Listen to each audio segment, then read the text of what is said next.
One of the number one mistakes that people make when they get started in this industry is undercapitalization. Can we talk about it for a second, please?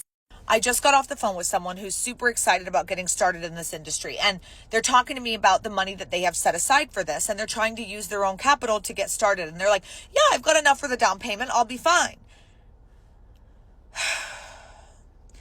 So then I had to explain to them, okay, well, you have the money for the down payment. Do you have the money for the renovation? And they're like, what renovation? The home is pretty good. I can just throw seniors in there and be good to go.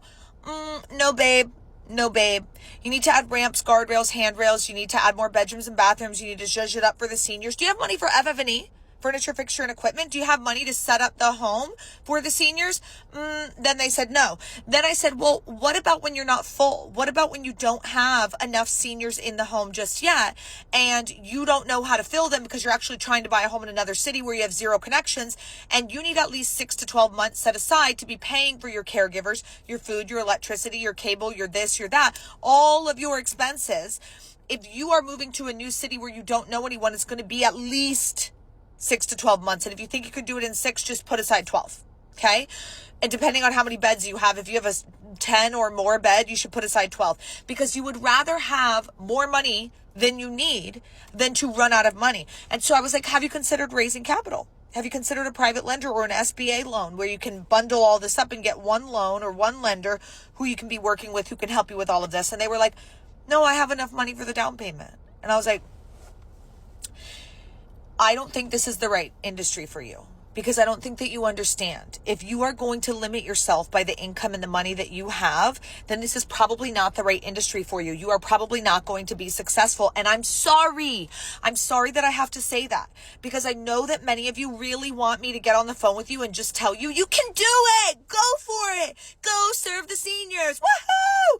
And I would love to say that to you. But if you are going to limit yourself, then my answer is going to be no. I don't think this is right for you, because you're going to get into this and you are going to work yourself into a hole, and then in 6 months call me and say, why am I in millions of dollars of debt? Why don't I have a full home? Why am I overworked? And every single person that I talk to in this industry who is struggling, failing, working in their home, overworked, underpaid, tired, exhausted, blah, blah, blah, all the acronyms, all the words, guess what? The number one question I ask them is, hey, did you raise enough or did you run out of money? Every single one of them, one thing in common, they all ran out of money.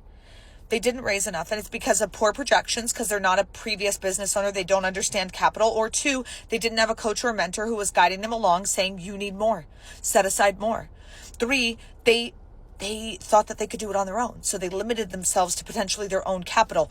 It doesn't matter if you're an RAL or another business. The number one mistake that business owners make is undercapitalization. This isn't about running a business. You could have enough money to start a business.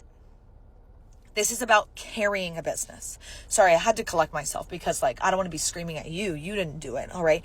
But for real, this is not just about starting a business. It's about carrying a business. If you can't carry the business, if you don't have the money set aside, it is okay. It's a beautiful thing to raise capital. Use other people's money and save your own. If you don't know how to do it, send me a DM now, and I promise I won't yell at you. Or maybe.